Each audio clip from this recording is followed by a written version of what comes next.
Your humble correspondent will be on The View tomorrow in support of the book. Please pray for me.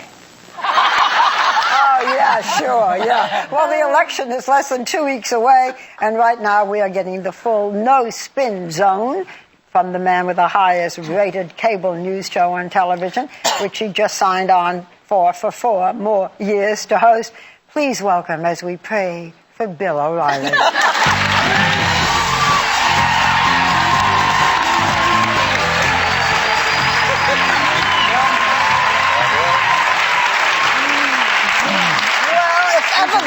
Somebody who fit into our hot topics. You are the person to fill in. I got a couple of corrections I have to make. First of all... Oh, you want to do your corrections? No, you can plug the book first. That's always the first priority. Okay, because what I wanted to say is that Bill has a brand new book called A Bold, Fresh Piece of Humanity, which is what one of his nun teachers said. What a mistake. And we're going to be talking about his private life, because he does talk about his private life. Yeah.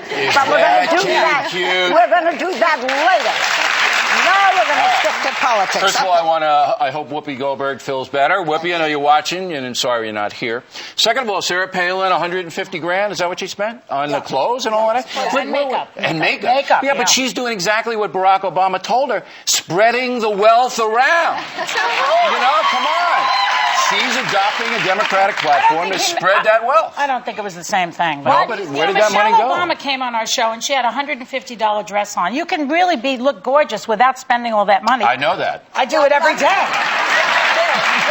Why has her negativity gone up? Well, because they haven't put her on my show and a few other shows, and people don't know her. On your show? I think they're a little nervous about what she would say. But would you be as tough on her as you were with Barack? No, are you kidding? I would never be tough on anybody like that. Your interview with Barack Obama, because he's been on a few media dates, but yours certainly left him squirming in the seat. I do that to everybody. Why do you think, though, he had such a hard time answering your question about... I thought he did well, though. No, I did. He did okay, but he scored. When you asked him about redistribution of wealth... Right. He couldn't... Well, he's a communist. Lighten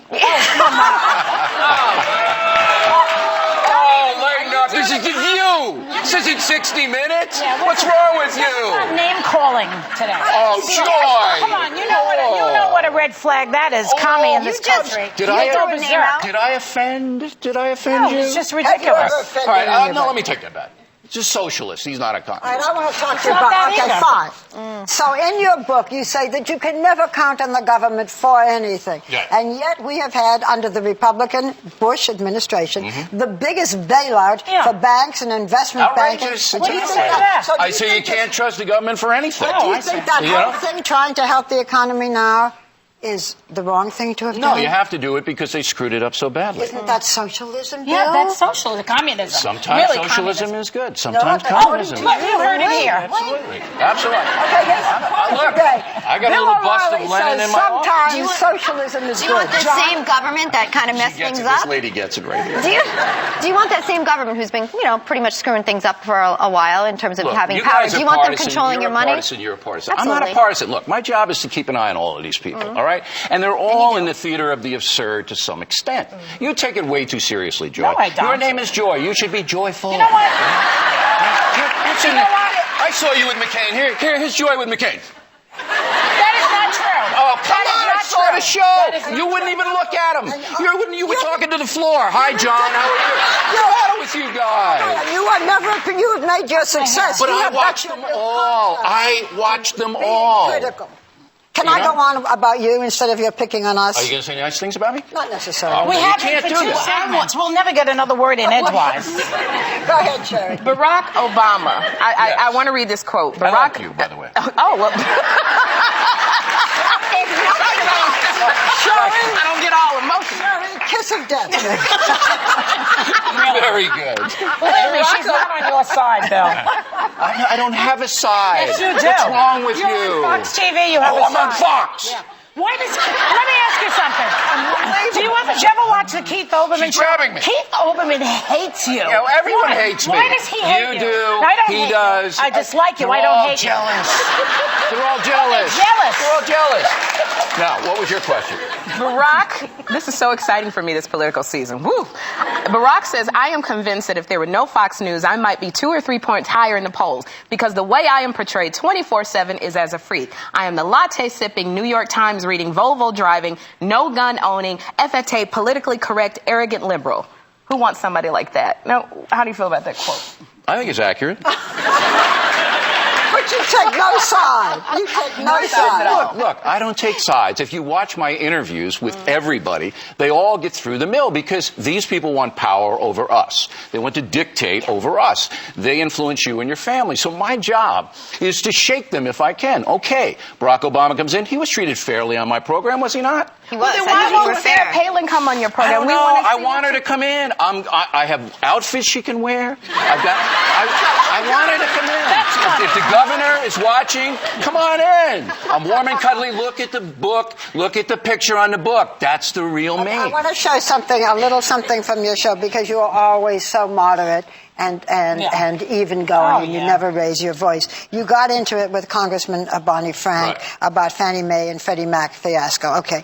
You felt that back in July that the congressman told people they should buy stocks, and then he changed his mind. No, in Fannie and Freddie. In Fannie and Freddie. And then 2 months later, it folded. Okay. Well, I want you to take a look at one of the calmer exchanges on his suite program. He's so nice. Stop the crap. From August 07 to August 08, under your tutelage, this industry declined 90%. 90%. Oh, none of this was your fault. Oh, no. People lost millions of dollars. It wasn't your fault. Come on, you coward. Say the truth. Coward. You're a coward. And you say, I was not nice to McCain? Look at yourself. Every right to be upset. Every right to Do be you have upset. any idea what that guy did to you, to you, to you, and to you? Do you have any idea what he did? We'll have him on and he can tell us he what can tell us what, and you'll believe every word of it. I don't believe anything you say or that he says. I know, you don't believe anything. No, I because, believe what I you know read why? sometimes. You got the Kool-Aid for her? Because you're a Kool-Aid drinker, and I say that really seriously. You drank the Kool-Aid on George Bush for 8 years, that's Bill. bull. We were just as tough on Bush. We were tough on Bush like everybody else. Now look, Barney Frank, you showed that clip? Yes. Everybody should know what he did to you and your family. He oversaw Fannie Mae and Freddie Mac, which collapsed, okay? He was in charge of making sure that people knew there was trouble. He didn't. Everybody suffering today, he has something to do with it, along with all of the others, okay? And he wouldn't take any responsibility. That's why he got that. Well, as you can see from this discussion, he is the same pussycat he has always been. Wow. Okay, but listen, you know how I feel about you. I love being on your program. I do. You'll ruin your reputation. I will. I didn't say I love you. I said, well, what I do want to say is take a look at this picture. Okay, do we have this picture up of it? Look at that sweet little boy. That's what the devil will look like when he comes. When we come back, we're going to find out what made that sweet little boy turn into this. We'll be right back. To that one.